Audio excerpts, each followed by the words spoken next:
Bon matin encore une fois. Alors, on continue. Écoutez, on termine cette série de 7. Vous avez 7 messages. Et le dernier message, c'est une série qu'on a commencée il y a 7 semaines. C'est un message qui vraiment prend un texte, des textes très précis dans l'Apocalypse, le chapitre 2 et 3.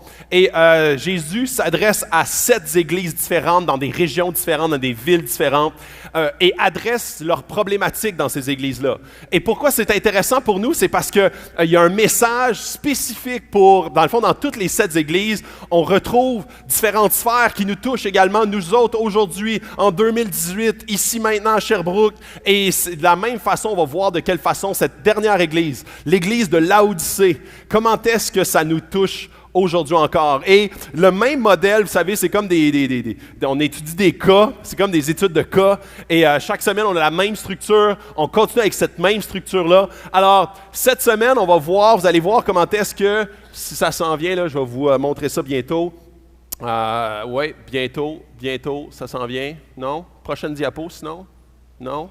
Alors, Francis Chan qui fait une citation, je commence toujours par une citation, il dit « Les gens tièdes appellent radical ce que Jésus attend de tous ses disciples ». Et cette semaine, c'est un texte qui est, la semaine passée, on a vu l'église de Philadelphie, une église qui était une belle, une bonne, une super église tellement inspirante. Et cette semaine, c'est un peu, pas l'antithèse, c'est pas l'inverse, c'est une église qui a une dynamique, un contexte très particulier qui fait en sorte que c'est une église qui est relativement, puis c'est un passage assez connu, mais tiède. Ni chaud, ni froid, c'est une église un peu passive, un peu sur le pilote automatique. Et on va voir un peu pourquoi, et je crois vraiment que, puis ce que Francis Chan, qui est un auteur, un pasteur plutôt connu aux États-Unis, il a écrit plusieurs livres que je trouve vraiment très intéressants. Les gens tièdes appellent radical ce que Jésus attend de tous ses disciples. Et quand on découvre Jésus, quand on rencontre Jésus, c'est pas juste un ajout à notre vie. C'est comme Jésus appelle ses disciples à le suivre. Et on pense souvent qu'il y a juste 12 disciples, mais Jésus appelle tous ceux qui le rencontrent à être ses disciples. Il dit, suivez-moi et je vais vous faire découvrir une vie complètement nouvelle, une vie transformée, une vie qui s'oriente autour de moi et non pas moi qui m'oriente autour de vous.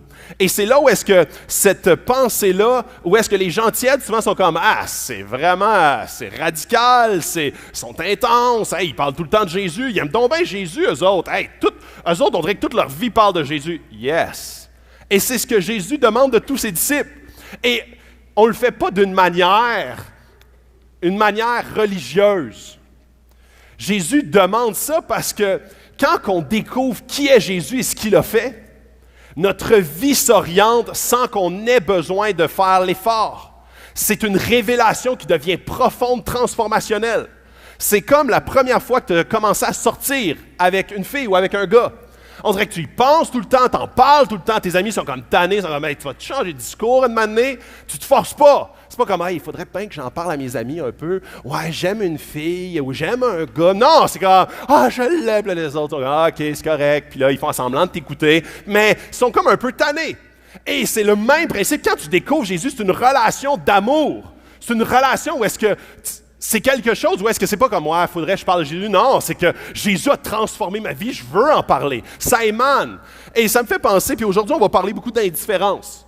On va parler d'indifférence. Moi, je me souviens, quand j'étais jeune, j'avais un ami qui était assez bien nanti. Ses parents étaient bien nantis. Et j'étais arrivé chez eux, j'étais invité à sa fête d'amis. Et c'était une grosse fête d'amis. J'avais peut-être 8 ans. Et c'était une grosse fête d'amis. Puis là, j'avais magasiné son cadeau. C'était comme une espèce de cadeau, là, genre un peu un jeu de société. Puis là, tu ouvrais des petites portes. Puis là, j'étais tout content. Là, j'avais acheté ça là, avec une partie de mon argent. Là. Moi, là, je faisais des pelouses. Tu sais, là, j'avais gagné dur mon argent. Mes parents n'étaient pas très riches. Fait que là, j'arrive à sa fête d'amis. Et là, il y avait 30 amis avec des cadeaux majestueux. Et là, moi, j'arrive avec mon cadeau, tu sais. Puis là, c'était vraiment le free for all. Tu sais, puis aujourd'hui, je raconte ça à mon amie, puis elle a un peu honte d'elle, là, mais elle courait partout. Là, sa mère essayait de la pogner parce qu'elle déchirait un cadeau. Elle regardait, elle le pitchait, elle repognait un autre cadeau, puis là, sa mère était « Wow, wow, faut que tu dises merci ». Elle courait avec le cadeau, elle déballait en même temps tous les cadeaux des 30 amis de même. Fait que là, elle était rendue à mon cadeau. Alors, vous savez que là, il était comme, en plus d'être petit, il avait l'air comme pas super intéressant comparativement comme toutes les gigantesques patentes. Alors, elle l'a même pas déchiré au complet, tu sais. Elle a ouvert le coin, puis elle l'a mis à côté. Là, moi, j'étais... Puis là, moi, j'étais assis. Puis moi, j'étais assez hyperactif quand j'étais jeune. Mais là, je vous le dis, là, j'étais pas hyperactif pantoute. Je regardais ça, là, et là, mon petit cœur d'enfant était blessé. Et là, comment est-ce que je me sentais? Je me sentais comme je sentais qu'elle était indifférente à mon cadeau que j'y avais fait. Et là, pourquoi est-ce que je vous raconte ça? C'est que Jésus se sent de la même façon par rapport à l'église de Laodicée, par rapport à l'indifférence de cette église-là. Ça y tourne l'estomac à l'envers. Ça y tourne l'estomac à l'envers parce que Jésus a tout donné. Il a donné le plus grand cadeau que l'histoire de l'humanité a connu. Et l'église de Laodicée, sont comme, ouais, c'est cool, c'est intéressant. Ils sont comme, ils déchirent le coin, ils sont comme, OK, nice, on va aller voir ailleurs. Et ce matin, on va parler de ça, beaucoup. On va parler de ça, on va parler de comment est-ce que ça comprend, comment est-ce que ça touche notre Église aujourd'hui, ici, maintenant.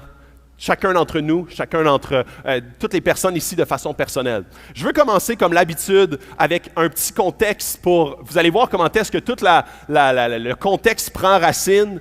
Je pense que la manette ne marche plus, on va prendre la prochaine diapo.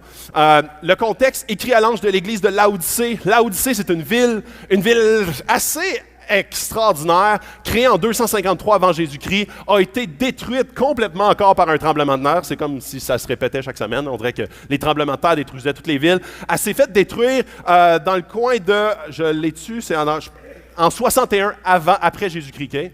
Et cette lettre-là est écrite en 100 après Jésus-Christ. Donc, 40 ans entre les deux. Et vous allez voir comment c'est important. C'est une ville qui est militairement un peu surélevée, très riche. Très, très riche, c'est une ville de passage. C'est une ville marchande. Dans le fond, les gens passent par cette ville-là pour aller dans toutes les autres villes de l'Asie mineure. Alors, c'est une ville qui est très hétéroclite. Les gens qui sont là, hétéroclite, ça veut dire comme, tu sais, là, comme toutes sortes de gens rassemblés ensemble, ne sont pas comme tous pareils, ne sont pas tous de la même culture, ne sont pas tous de la même religion. Ils ont plein de temples, juste pour accommoder tous les passants. Donc, il y a le temple de Zeus, comme un peu toutes les villes de la Grèce antique. Il y a un temple de Zeus, Dionysos, toutes les mêmes qu'on a vues là, durant les dernières semaines, mais là, c'est tout rassemblé dans une même place. Vous savez, en 61, quand la ville a été détruite par un tremblement de terre, le gouverneur a dit « on va vous aider, on va vous donner des fonds pour rebâtir la ville. » Les autres, ils ont dit « Non, pas besoin. » C'était une ville riche. Riche. Parce qu'ils pouvaient charger les prix qu'ils voulaient. Les gens qui passaient par là n'avaient pas le choix. Ils hébergeaient là, ils achetaient des cossins. Et souvent, c'était des marchands assez riches. Et il y avait vraiment une économie florissante. C'était le Wall Street au niveau financier. Il y avait beaucoup de banques. Donc, il y avait un marché monétaire extrêmement florissant. Donc, échange de monnaie pour aller changer de pays, pour pouvoir aller comme... Enfin, souvent, ils donnaient des taux de change très, très élevés. C'était aussi c'est comme vous savez, Milan, en Italie, c'est l'endroit de la mode. Et eux étaient très reconnus pour la mode également, parce que c'était un des seuls endroits sur la planète où est-ce qu'il y avait de la laine noire. Et ils faisaient des manteaux, et les derniers cris en laine noire sortaient de Laodicée. C'était un des seuls endroits qu'on pouvait faire ça. Alors, c'était un endroit à la fine pointe de la mode. C'était un endroit également qui était comme très cossu. La majorité des maisons dans ce temps-là étaient à peu près 100-200 pieds carrés. Ça, c'est à peu près l'espace de parking, dans un parking traditionnel.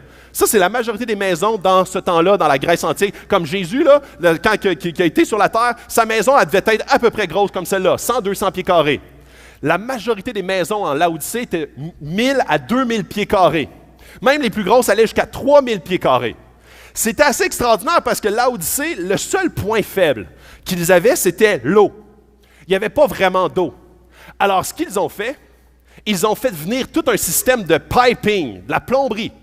Ils ont pris de l'eau à Colosse, qui était 15 kilomètres plus loin, Et dans une autre ville, ils ont pris l'eau froide et l'eau chaude, dans le fond. Ils ont pris l'eau froide à Colosse et l'eau chaude dans une autre ville que je ne me souviens plus le nom, Hiérapolis, à 9 km. Okay? Fait qu'ils ont fait venir ça. Pourquoi de l'eau chaude à Hiérapolis? Il y avait des sources d'eau chaude. Alors, il fait venir l'eau d'ailleurs, en plomberie, puis ça arrivait dans leur maison. Hein, vous pensez que, là, qu'on est très, très moderne, hein? Dans ce temps-là, il y avait de l'eau courante dans leur maison. Et vous allez voir le rapport un peu plus loin. Il y avait 2 théâtres, c'est comme le Beverly Hills des villes. Il y avait vraiment comme, c'était le haut de gamme. Alors, tout le monde habitait dans des grosses maisons, tout le monde était assez riche. Il y avait très peu de classes pauvres, très peu de classes ouvrières, c'était presque tous des classes marchandes.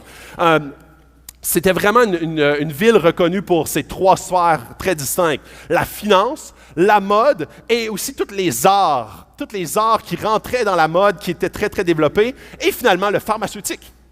C'était le seul endroit dans toute l'Asie mineure qui fabriquait un espèce de remède pour les yeux. Ils vendaient ça en tablette, et là, tu mettais ça dans de l'eau, puis tu brassais ça, tu te mettais ça sur ses yeux, puis ça faisait du bien à tes yeux. Si t'étais comme, tu avais une mauvaise vue, ça t'aidait. Je ne sais pas ce qu'il y avait là-dedans, mais il était très reconnu pour ça. Il y avait même une école qui faisait seulement ça, une usine pharmaceutique. Quand tu étais presque aveugle, tu allais les voir, puis tes yeux allaient mieux. Je ne sais pas ce qu'il faisait avec tes yeux, mais il était reconnu pour ça. Alors ça, c'était vraiment la ville comme la ville de Laodicée. Spirituellement, maintenant, c'était une très, très, très polythéiste. Polythéiste, ça veut dire plein de dieux. Alors, il y avait toutes sortes de dieux, toutes sortes de temples pour accommoder tout le monde. Tout le monde était content. Plusieurs déités, parce qu'il y avait beaucoup de passants, on faisait le commerce avec eux, on leur vendait des petites statues, des grosses statues s'ils aimaient ça, à des très forts prix. Les gens achetaient. C'était une ville stratégique pour l'Évangile également, parce que les gens passaient par là, et s'ils connaissaient Jésus, par la suite, il fallait aller dans d'autres villes pour pouvoir proclamer la bonne nouvelle de Jésus. Alors, c'était normal qu'il y avait une église implantée dans cet endroit-là. Alors ça, c'est le contexte assez rapide de cette ville-là.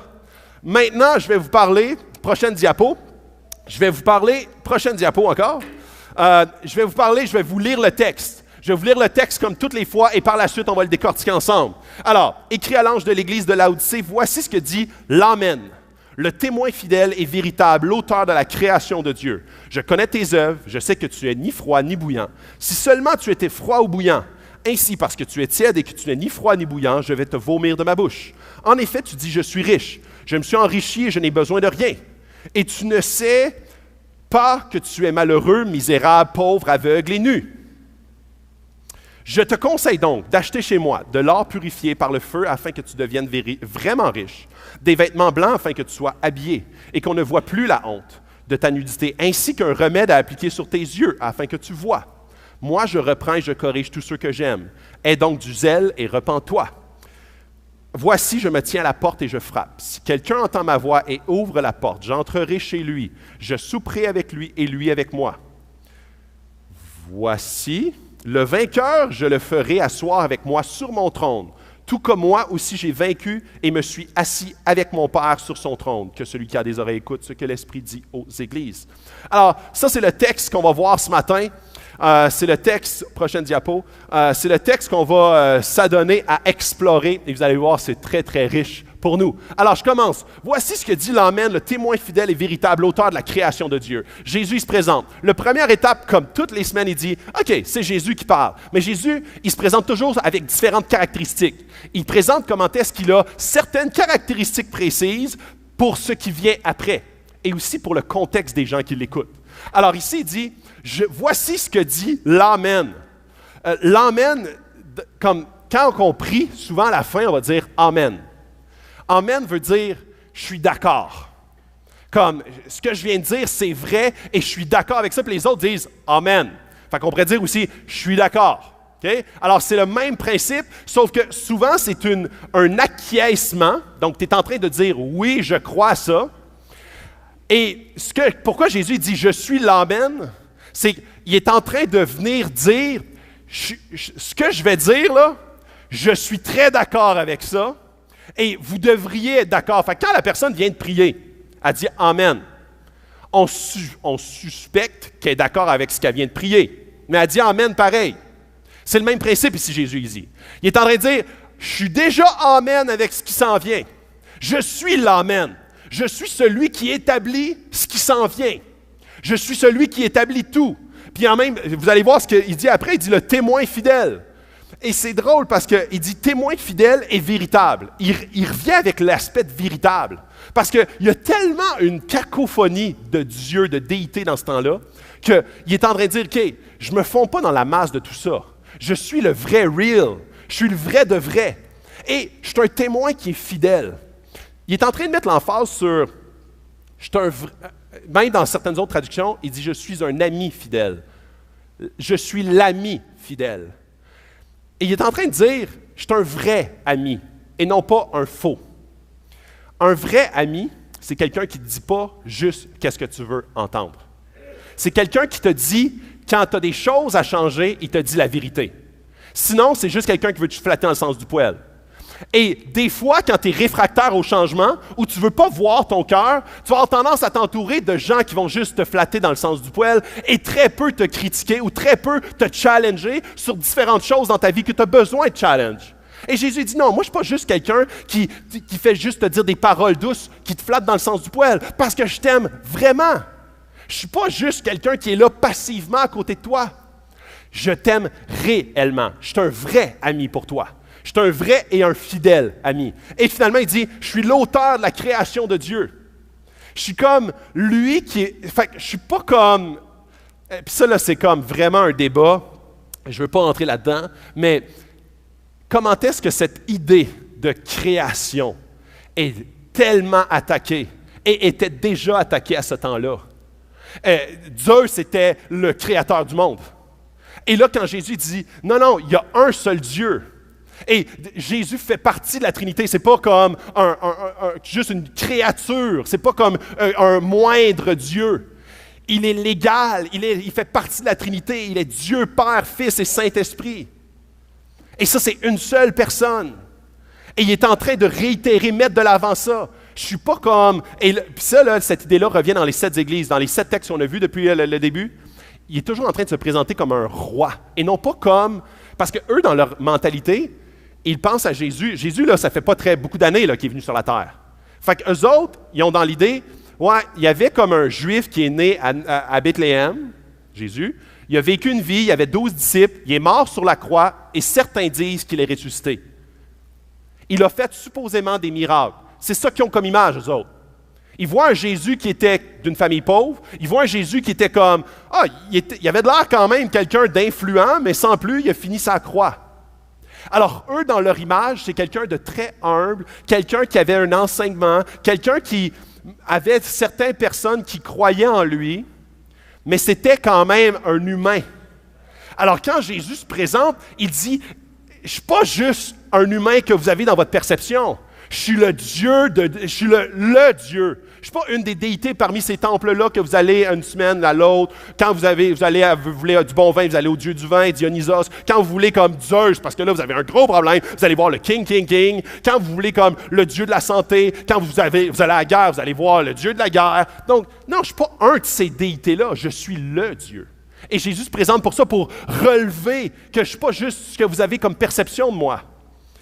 Et là, prochaine diapo, on arrive au même modèle que l'habitude, le diagnostic négatif, le défi et la promesse. Et cette semaine, il n'y a pas beaucoup de diagnostics positifs, c'est surtout un diagnostic négatif.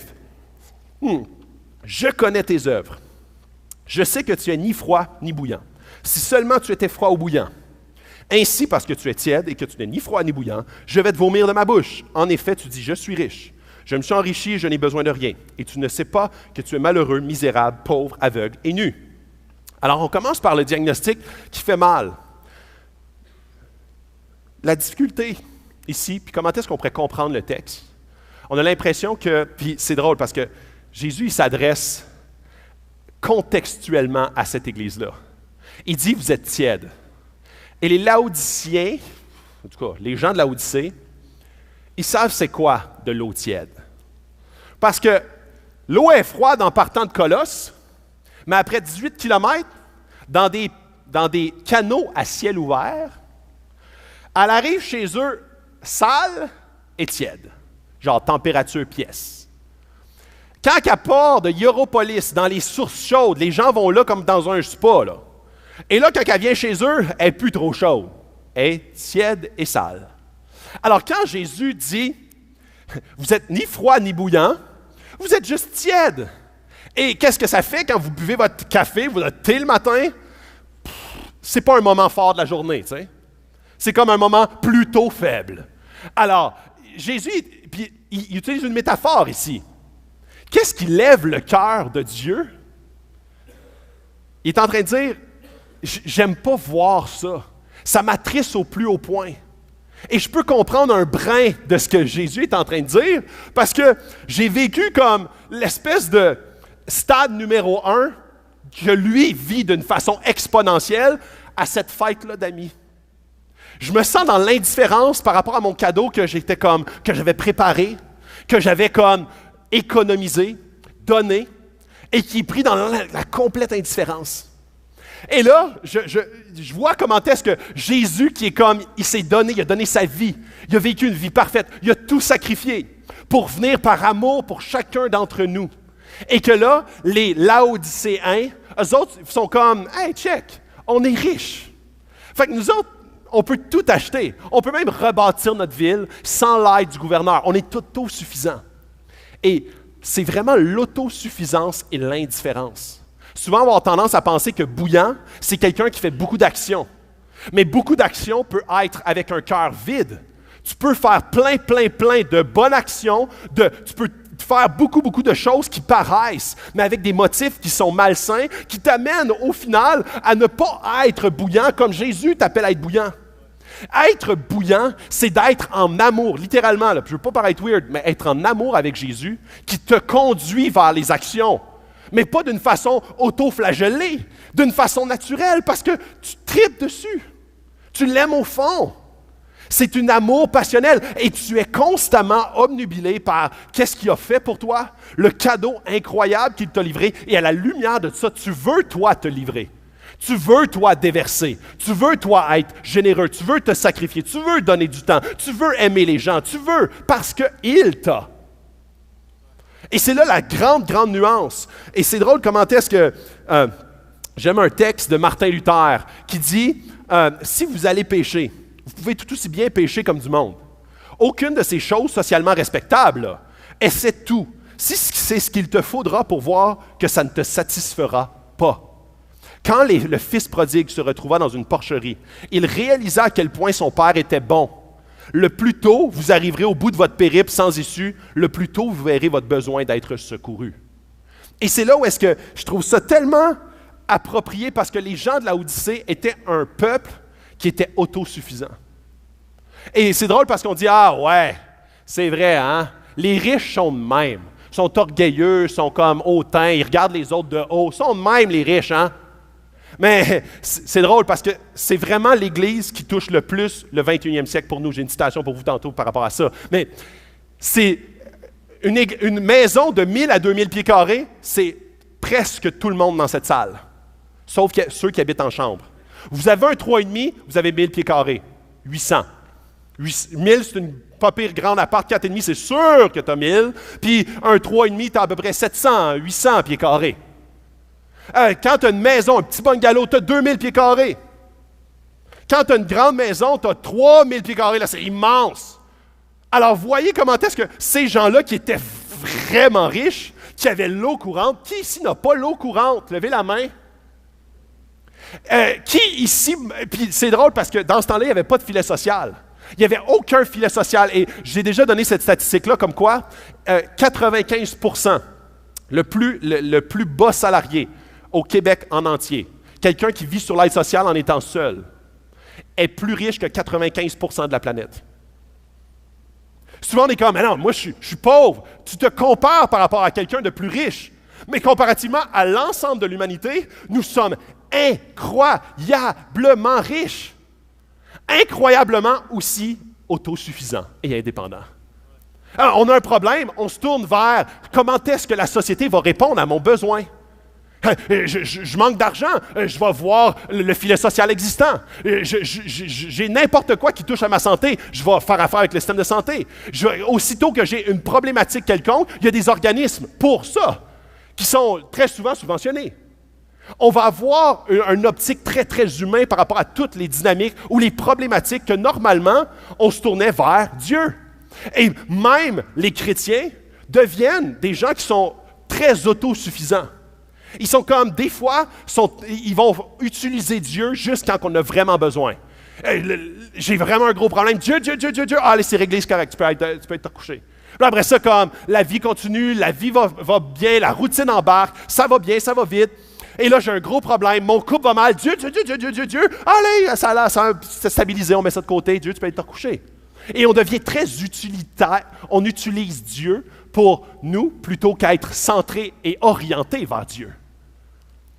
On devient autosuffisant jusqu'à ce que notre monde, notre humanité, nos limites soient atteintes.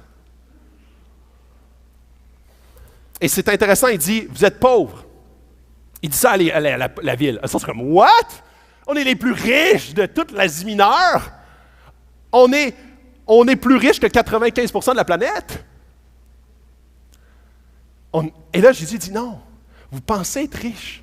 Vous êtes pauvres spirituellement. Vous êtes pauvres spirituellement.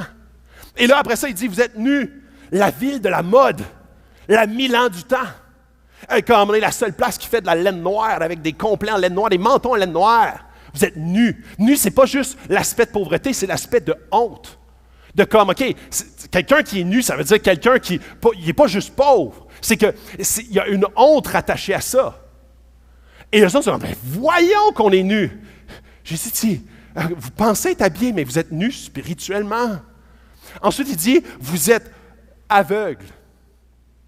Le seul endroit où est-ce qu'on a le remède pour les yeux qui vont mal, vous êtes aveugles. Et là, être aveugle dans ce temps-là amenait automatiquement la pauvreté et amenait d'être mendiant. Donc, l'aspect d'être aveugle était très important. Tu es réputé pour améliorer la vision du monde entier, mais tu es aveugle. Tu es aveugle spirituellement. Tu ne vois pas que ton cœur est vide. Tu ne vois pas que ta foi, dans les choses que tu mets ta foi, est vide. Les gens ont fermé leurs yeux à Jésus. Ils ont juste comme mis Jésus de côté comme un accessoire. Parce qu'on est capable de se payer, peu importe quoi, on a besoin. On veut de l'eau, on la fait venir. On veut du linge, on se le paye. On veut rebâtir notre ville après qu'elle a été détruite, on la rebâtit. Plus solide, plus grande, plus majestueuse. Une des seules villes qui avait 2 amphithéâtres majestueux qui surplombaient la ville. C'était un endroit qui était, tu sais là, en anglais on dit gorgeous, c'est un endroit comme qui était merveilleux à explorer. On est puissant. On est capable de se l'acheter. On a un sentiment de vide, on va chez Costco. Ça nourrit l'âme. Avec toutes les dégustations, ça nourrit l'âme. Tu as l'impression que, mais non, tu es vide. Tu poursuis quelque chose je fais juste poursuivre ta quête de vide.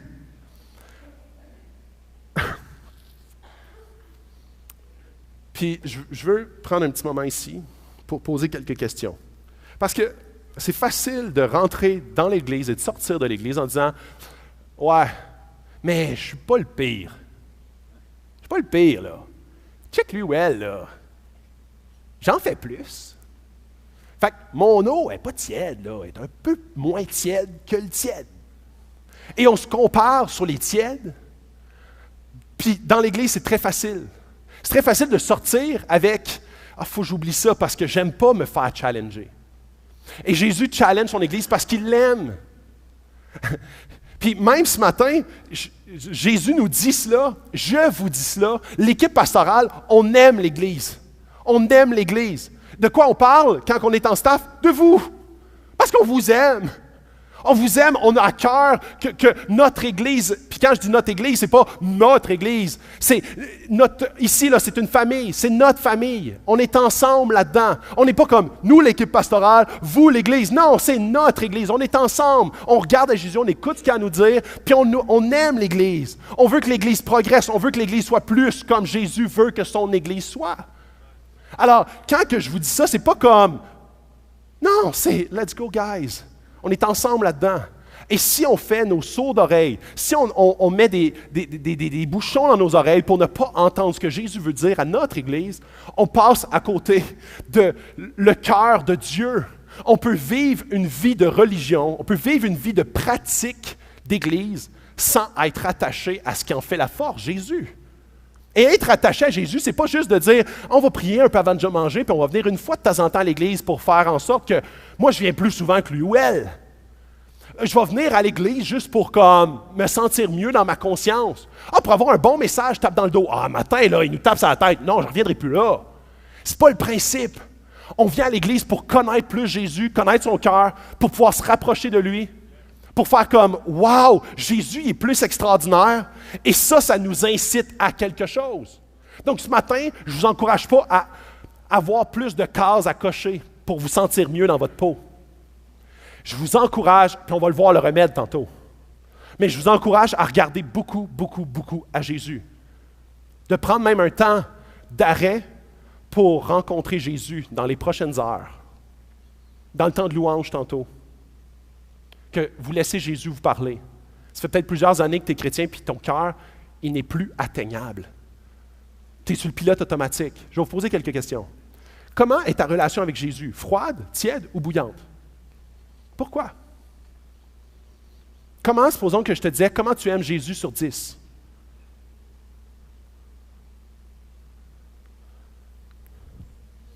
Souvent, notre moyen de se réconforter est de regarder pire que nous.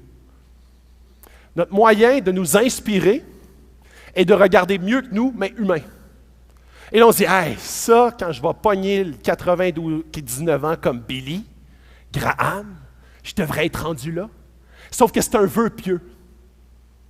Des fois, c'est juste quelque chose qui nous inspire, mais qui ne nous amène pas à « OK, qu'est-ce que Jésus tu veux que? Comment est-ce que tu veux que je tombe plus en amour avec toi? » Il y a une œuvre spirituelle, mais il y a aussi des choix qu'on fait. Je vais vous poser une autre question. Qu'est-ce qui te réchauffe spirituellement? Certaines personnes, des gens comme plus intellectuels, qui aiment la lecture, ça va être de lire la Bible. D'autres personnes, ça va être de passer un temps retiré, coupé de toute technologie pour passer un temps dans la prière.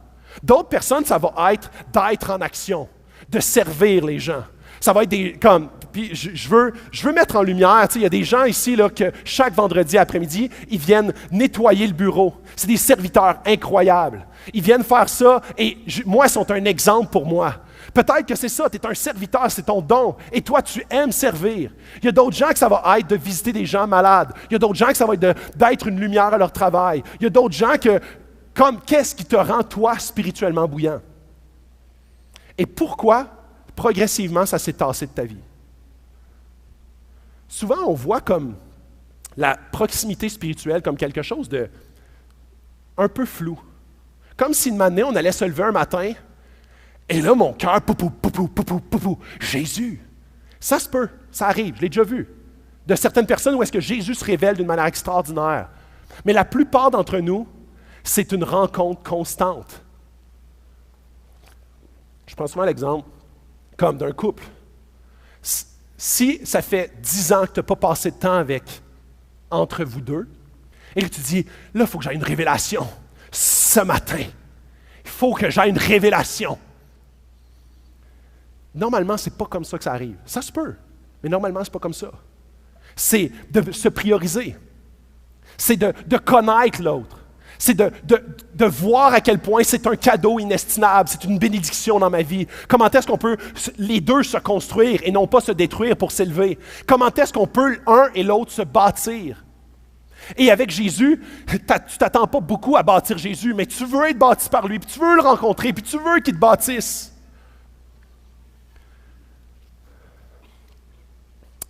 Alors, prochaine diapo. Je vais vous parler de Nathan Barlow, un docteur que je trouvais vraiment inspirant, dans les années 40. Dans le fond, il est né dans les années 20, mais dans les années 45-50, il est allé en Éthiopie, un pays en Afrique, servir il a bâti des hôpitaux, il a bâti des cliniques, il a parti beaucoup de ministères, il était un évangéliste, il présentait Jésus à tout le monde qu'il rencontrait. Et il était avec sa femme Doris là-bas pendant 40 ans de leur vie. Une année, quand que les communistes sont arrivés, ils ont été sortis du pays et ils sont allés servir tout autour, au Kenya, tout autour. Leur cœur était vraiment en Éthiopie, mais leur cœur était premièrement en Afrique. Mais ils sont allés servir tous les pays autour pour bâtir le même ministère. Et leur pensée, leur principal ministère était, ils appellent ça le barefoot disease. C'est comme la maladie des pieds nus. Et en Éthiopie, il y avait beaucoup de volcans. Et les gens qui travaillaient beaucoup dans la terre volcanique avaient des ulcères dans les pieds. C'était un peu comme une lèpre des pieds. Et souvent, les gens ne pouvaient plus marcher, éventuellement mouraient parce qu'ils ne pouvaient plus travailler, ils ne pouvaient plus se déplacer, et éventuellement, ils pognaient d'autres maladies ou ils mouraient justement de faim, d'exclusion sociale. Et lui avait beaucoup, beaucoup à cœur eux. Et une année, pendant une dizaine d'années, une quinzaine d'années, il est retourné aux États-Unis parce que où est-ce qu'il ne pouvait plus servir en Afrique à cause justement des tensions militaires. Et pendant ces 10-15 années-là, il mourait littéralement, là. Et aussitôt qu'il a pu retourner, il est retourné. Et là, il était rendu très vieux, là. Il était rendu à 70, 75 ans. Et il servait encore fidèlement. Et à un moment donné, il y avait une rage de dents incroyable. Ses dents le faisaient souffrir. Il a fallu même qu'il prenne l'avion, parce qu'il n'y avait aucun dentiste à plusieurs centaines de kilomètres autour. Il est allé, il a pris l'avion pour aller voir un dentiste. Et là, il a dit au dentiste, « Je ne veux plus jamais avoir à quitter le terrain pour un mal de dents. Arrache-moi tout ça. Et mets-moi des dentiers. » Et il est retourné par la suite en Éthiopie. Et cet homme-là, à la fin de sa vie, là, il avait 90 ans, il est retourné en Amérique, et il était vraiment, sa santé dépérissait, et il a demandé à sa fille de retourner en Afrique pour mourir là. Parce qu'il dit, ma maison est là-bas. Et sa fille l'a rapatrié en Afrique, et il est mort dans un village en Afrique. Et je trouvais ça tellement particulier. Où est-ce que j'ai pas de temps à perdre avec mes dents? Hey, quelle déclaration qui nous challenge! Voyons donc! Hey, c'est pas équilibré, ça. C'est pas équilibré. Non! Il est en amour avec Jésus et il a à cœur les Éthiopiens. Et pour lui, c'était comme un scandale d'être retardé par une dent. Il a dit, j'aurais plus jamais ce problème-là, même pas des dentiers. Et il était tellement passionné de Jésus, pas parce qu'il se fouettait à dire « Hey, je veux dépasser ». Il y a d'autres missionnaires qui ont fait plus longtemps que moi. Il était passionné tellement que ses circonstances pâlissaient à la lumière de qui est Jésus. Et il voulait le partager continuellement. Son cœur était pour les Éthiopiens. Et il voulait continuellement être en mission. Et Jésus, prochaine diapo, nous lance un défi. Il nous lance un défi. Il dit, « Je te conseille donc d'acheter chez moi de l'or purifié par le feu afin que tu deviennes vraiment riche, des vêtements vraiment blancs afin que tu sois habillé et qu'on ne voit plus la honte de ta nudité ainsi qu'un remède à appliquer sur tes yeux afin que tu vois. » Jésus dit, « Tu ne trouveras pas quelque chose qui va vraiment te remplir ailleurs que chez moi. » Tu penses être riche parce que tu as bien réussi, tu as un bon métier, tu as une belle retraite, tu as différents avantages sociaux. Tu penses être riche, mais tu es pauvre. Le seul endroit où est-ce que tu vas pouvoir acquérir la vraie richesse, c'est d'acheter chez moi. Puis c'est drôle parce qu'il dit, je te conseille donc d'acheter chez moi. C'est moi qui peux te donner ça. Et Jésus est en train de parler de lui. Il dit, moi, Jésus, quand il est venu sur la terre, il s'est appauvri au plus haut point. Il était le maître de l'univers. Il est devenu un simple homme, très, très, très, très, très humble. Il s'est appauvri au plus haut point pour que tu sois riche spirituellement. Jésus, comment est-ce qu'il a fini sur la croix? Il a fini avec un sous-vêtement. Jésus s'est fait nu pour que toi, tu sois habillé spirituellement. Et là, il ne dit pas avec n'importe quelle sorte de vêtement, un vêtement blanc. Ça, il est en train de dire, quand tu te présentes devant Dieu, ton vêtement n'est plus souillé par ton péché. Parce que Jésus t'a lavé par son sang de ton péché. Alors, tu penses être une bonne personne parce que tu as des bonnes valeurs, parce que tu es né dans le christianisme où tes parents t'ont inculqué des bonnes valeurs. Alors, maintenant, tu as l'impression d'être habillé, mais tu ne l'es pas. Parce que peu importe ce que tu fais, tu es nu devant Dieu, sans l'intervention de Jésus. Alors quand Jésus vient et dit, non, c'est moi seul qui peux te donner un vêtement blanc devant Dieu. Un vêtement blanc veut dire, seulement moi je peux te purifier pour que tu aies accès à Dieu. Et ensuite de ça, il dit, afin que tu sois habillé et qu'on ne voit plus la honte de ta nudité, ainsi qu'un remède à appliquer sur tes yeux afin que tu vois. Jésus seul peut te rendre la vue de ta vraie situation spirituelle. Souvent, quand on rencontre Dieu, quand on rencontre Jésus pour la première fois, le sentiment qui nous vient, vraiment là, comme l'état de nos cœurs quand on rencontre Jésus, souvent les gens vont pleurer. Pourquoi ils pleurent? Ils pleurent parce qu'ils découvrent pour la première fois un cadeau inestimable. Et c'est quoi ce cadeau-là? Car Dieu a tant aimé le monde. Jean 3,16, le verset un des plus connus sur la terre. Car Dieu a tant aimé le monde qu'il a envoyé son Fils, Jésus. Car Dieu a tant aimé, c'est par amour, qu'il a envoyé son Fils unique afin que n'importe quiconque croit en lui, ne périsse pas, mais qu'il ait la vie éternelle. Si tu crois en Jésus, mais pas juste croire comme étant « Ah, c'est folklorique. Ouais, comme, t'es-tu chrétien? Ouais, je suis chrétien. J'ai été baptisé à un mois. T'es-tu chrétien? Ouais, mes parents étaient chrétiens, je suis catholique, ouais. 83% des Québécois se disent chrétiens. On ne parle pas de ça. On parle d'une rencontre avec Jésus où est-ce que ton cœur est brisé parce que tu vois le cadeau qu'il t'a donné inestimable. Et tu es comme, wow, je vois pour la première fois que je suis nu. Je vois pour la première fois que je ne suis pas habillé. Je vois pour la première fois que je suis pauvre spirituellement. Je vois pour la première fois avec mes yeux spirituels que Jésus me donnait le cadeau le plus précieux et que toute ma vie, je négligeais, je me voyais comme habillé, je ne l'étais pas et que seul Jésus peut me donner ça. Et ça, c'est glorieux. Et Jésus dit, ça, c'est seulement moi qui peux te le donner. Et il finit, moi, je reprends et je corrige tous ceux que j'aime. Jésus, il dit ça parce qu'il t'aime. Il t'aime beaucoup. Il t'aime passionnément. Il t'aime à la folie. Il a donné sa vie pour toi. Il a donné sa vie pour être premièrement ton sauveur. Te sauver que devant Dieu, tu ne faisais pas la job. Ta sainteté ne faisait pas la job. Ta bonne vie ne faisait pas la job. Comment est-ce que tu étais bon comme être humain, peu importe comment tu étais bon, ne faisait pas la job. Jésus est ton sauveur, mais il est aussi ton Seigneur. Il devient le maître de ta vie. Il dit, garde, tu veux être mon disciple, suis-moi.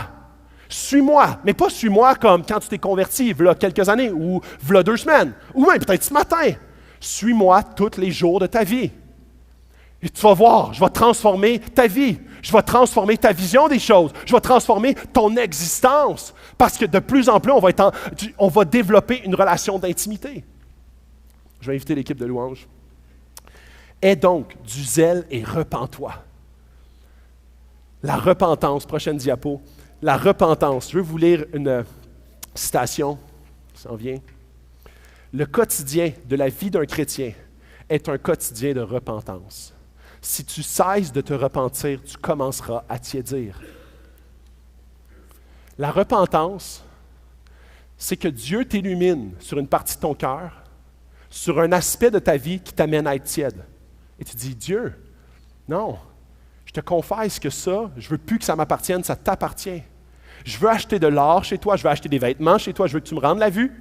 Je veux que tu me rendes la vue sur ce qui rend ma vie tiède, sur ce qui rend mon cœur divisé, sur ce qui m'éloigne de toi et qui rend mon eau, qui donne mal au cœur. Jésus, ce qui lui fait le plus mal. Pourquoi il dit, j'aimerais ça que tu sois bouillant? Bouillant, c'est passionné de Jésus. Et même froid. Froid, ça veut dire, non, je le connais même pas. Pourquoi est-ce que Jésus dit, j'aimerais mieux que tu sois froid que tiède? Il me semble que c'est mieux d'être tiède que froid. Jésus dit non. Parce que ceux qui sont froids n'ont pas encore la vue. Ceux qui sont tièdes, ils ont eu la vue puis ils ont fait, ah, comme je suis mort pour toi. Ah. Comme j'ai donné ma vie, j'ai souffert pour toi. Ah. Non, c'est un cadeau que j'ai tout donné, j'ai tout sacrifié, j'ai mis de côté totalement tout. Ah. Ça met l'estomac à l'envers de Dieu.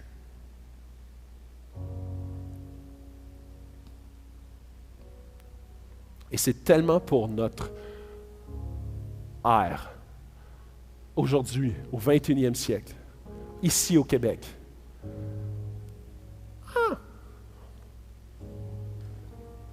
Si ça donne, je ne veux pas être perçu comme quelqu'un de radical, là. Je ne veux pas être quelqu'un qui parle de Jésus, là, Jésus, là. Hey, tout le monde va dire, hey, t'aimes donc bien Jésus, toi. Hey, c'est comme un peu bizarre, là, tu sais. On veut être diplomatique, on veut être politiquement correct. On veut passer comme, non, je suis pareil. Juste que moi, une fois de temps en temps, je vais à l'église. That's it. Comme, on veut juste, ça apporte comme un bel encadrement. Il y a des messages positifs, ça me parle de pardon, d'amour. Ça, c'est des choses que je veux, mais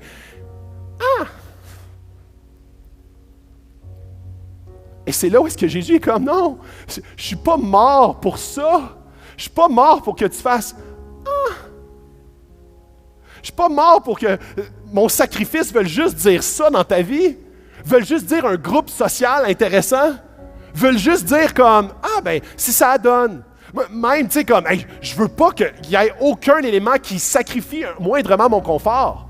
Je ne veux pas même rentrer dans un groupe connexion, être plus en intimité avec les gens pour que les gens me connaissent davantage, connaissent plus mes faiblesses. Non, je ne veux pas aller là. Je ne veux pas que Jésus vienne vraiment travailler profondément. Non, je veux juste avoir un petit surfacique, là, quelque chose qui va comme être en ajout à ma vie. Et ce qu'on est en train de dire à Dieu, on est en train de dire, ton sacrifice, c'est tout ce qu'il vaut. Ton sacrifice, il est comme un bel ajout, sans plus. Il est comme juste un petit plus. Il n'est pas central, il est un petit plus. Et ça y met le cœur à l'envers.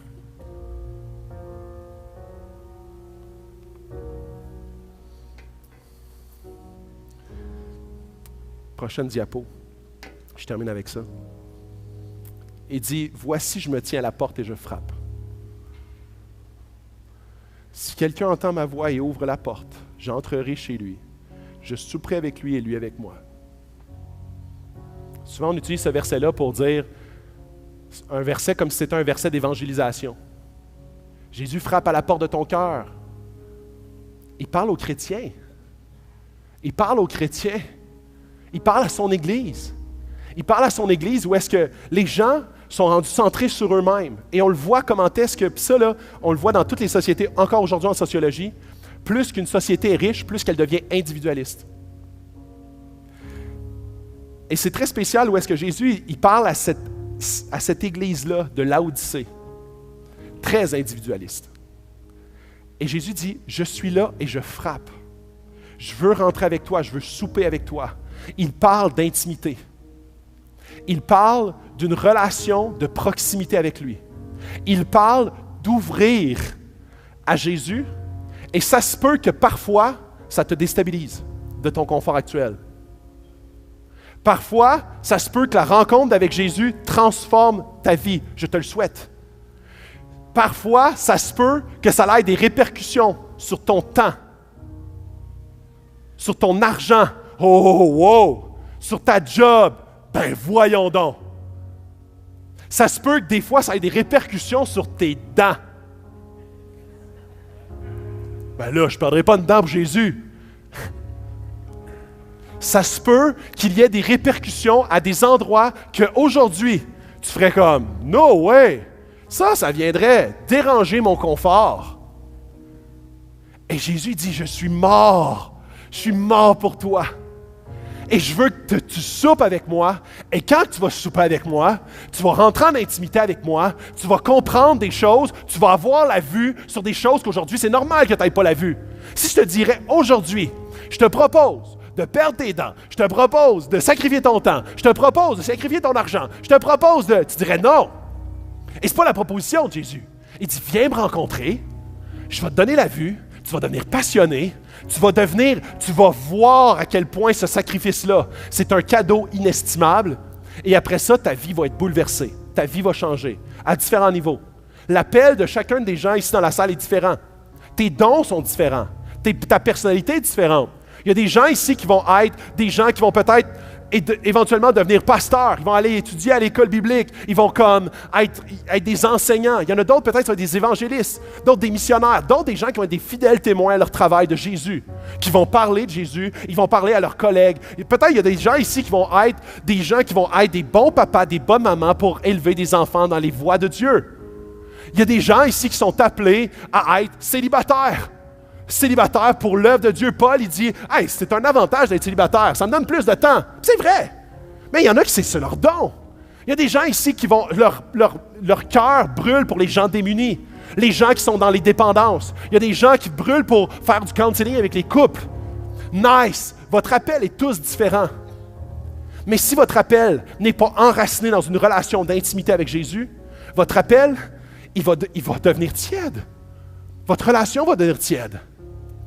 Et j'ai une chose très pratique. Puis je vais juste finir le texte. Il dit, je souperai avec lui, lui avec moi. Le vainqueur, je le ferai asseoir avec moi sur mon trône. Tout comme moi aussi, j'ai vaincu et me suis assis avec mon Père sur son trône. Jésus dit, la vie ensemble, on va la vivre ensemble. Je ne te laisserai pas tout seul dans ton char, dans tes circonstances, dans tes souffrances, dans tes défis. Dans les moments très, très difficiles, tu vas être assis à côté de moi. On va passer au travers ensemble. Et le trône fait référence à une royauté. Jésus est le roi de l'univers qui est assis à côté de toi dans le char de ta vie. Nice! Aujourd'hui, tu n'es peut-être pas prêt à prendre la décision de tout ce que ça comprend. Mais Jésus dit, on va souper ensemble en premier. C'est la première étape. Il faut qu'on soupe ensemble. Il faut que tu achètes chez moi de l'or, des vêtements, puis la vue. Puis ta vie, après ça, va changer. Chrétiens, Église de Laodicée, Église Acts 21.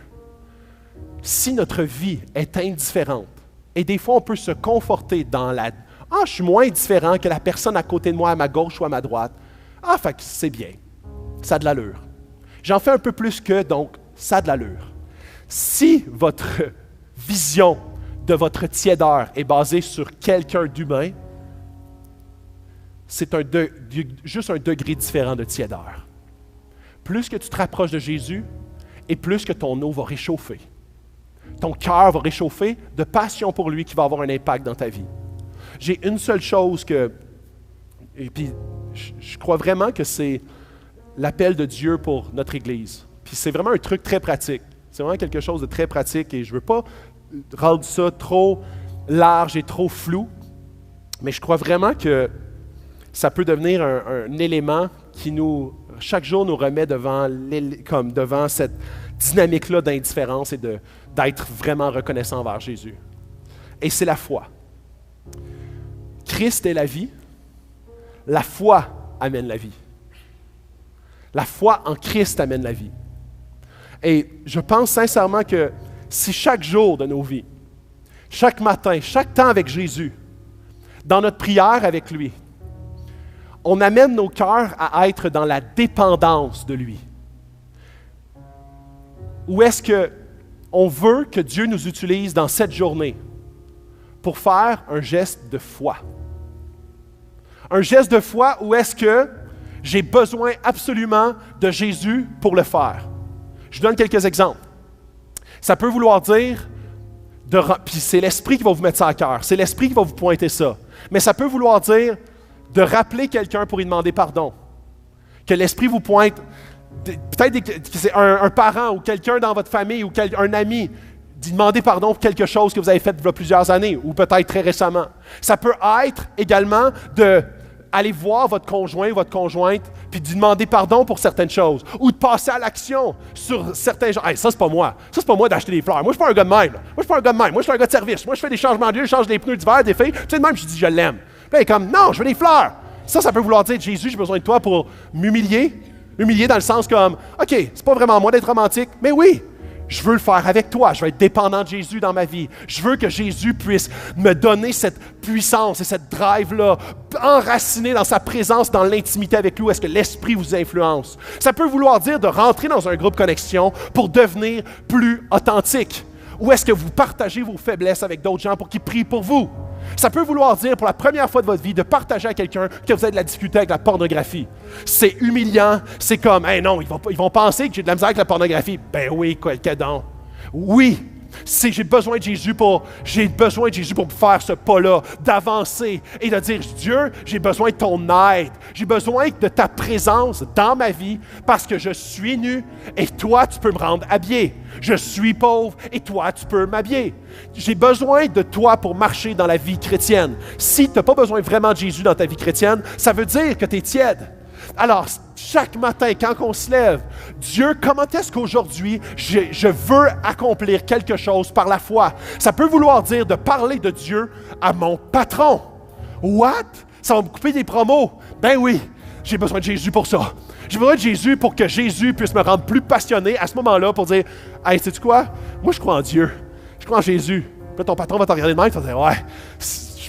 Moi, là, comme depuis que je l'ai rencontré, c'est vraiment une relation. Je prie avec lui. Il m'aide dans plusieurs sphères de ma vie. Même en ce moment, je suis en train de te parler de lui. Je trouve ça challengeant, mais avec son aide, par Jésus, je puis tout par celui qui me fortifie. Qui est-ce qui te fortifie? C'est Jésus.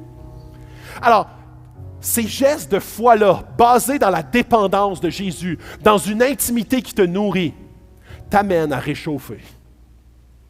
Parce que si ce matin, je vous dis, sois plus à l'Église, sois plus généreux. Fais plus d'affaires. Fais plus. Sans être branché à Jésus, tu vas juste devenir plus religieux. Et là, ça va créer une église qui va mourir. C'est sûr. Jésus écrit toujours à ces églises-là, et très souvent, la conséquence, c'est « Vous allez mourir. Vous allez mourir. Si votre église devient à propos de vous, vous allez mourir. Parce que l'église est à propos de moi, Jésus. Et le sacrifice que j'ai fait pour vous, et l'amour que j'ai eu pour vous. » On a besoin, Acts 21, on a besoin d'être en amour plus avec Jésus. Chacun d'entre nous.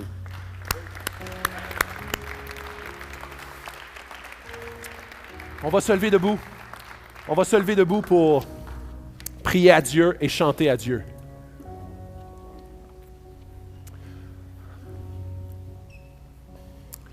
Et je veux prendre un temps de prière parce que cette série-là a été une série pas toujours facile. Hein? Parfois même, on avait l'impression de sortir d'ici et « Oh boy, ça rentrait dedans. Ah, c'était pas facile à entendre. Eh boy, ça sort le fouet souvent. » Mais Jésus nous corrige par amour. Il nous aime. Il t'aime. Chacun des personnes ici, il t'aime passionnément. Il est en amour. Jésus a donné sa vie pour toi. Il n'y a pas un être humain qui va faire ça. Et Jésus l'a fait. Et Jésus veut cette relation-là d'intimité avec toi. On a besoin d'être à son écoute. On a besoin d'aller souper avec lui. On a besoin de prendre du temps avec lui. Jésus, on vient devant toi. Tu es le berger de cette Église. Tu es le roi de l'univers. Tu es le vrai. Le seul et l'unique, le vrai, le chemin, la vie.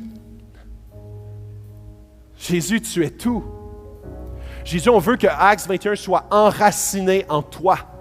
On veut que toute l'Église, chacun des individus, ne se fonde pas dans la masse pour dire « Ah, je vais à une bonne église » ou « Je vais, il me semble que le pasteur il a l'air d'aimer Jésus. » Non, on veut que chaque personne soit en amour avec toi. On veut, Seigneur, que chaque personne dans cette Église, et l'Église n'est pas Acts 21, c'est chaque personne qui les compose. Jésus, chaque personne, tu veux souper avec lui, tu vas être intime avec chacune des personnes. On veut que chaque personne soit en amour avec toi. Produis cet amour, produis cette rencontre, produis cette transformation, produis de nous rendre la vue. Produis, Seigneur, de nous rendre conscients qu'on a besoin d'une repentance, d'un changement de comportement, d'une confession, pour que tu prennes place dans nos cœurs d'une façon complète et entière. Dieu, transforme cette Église à ton image. Transforme cette Église selon ton cœur. Transforme cette Église, Seigneur, et fais travailler ton esprit dans chacune des vies, chacune des existences de chaque individu dans cette salle, pour que ton royaume puisse se voir ici même. Les vies soient transformées à ton image. Et que cette Église puisse refléter ta gloire pour les siècles à venir. Non pas basée sur nos forces, mais sur qui tu es. C'est dans le nom de ton Fils qu'on prie. Amen. On va prendre un temps pour louer Dieu. Le chant qui va suivre, c'est un de mes chants préférés sur l'album, qui s'appelle Consécration. Et je vous invite à chanter ce chant-là avec exactement ce que ça dit.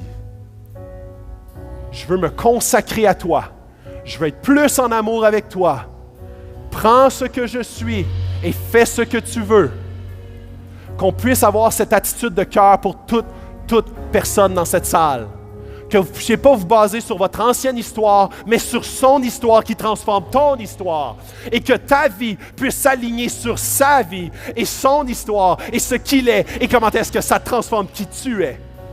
Que vous puissiez passer un temps personnel avec Jésus ce matin. Amen.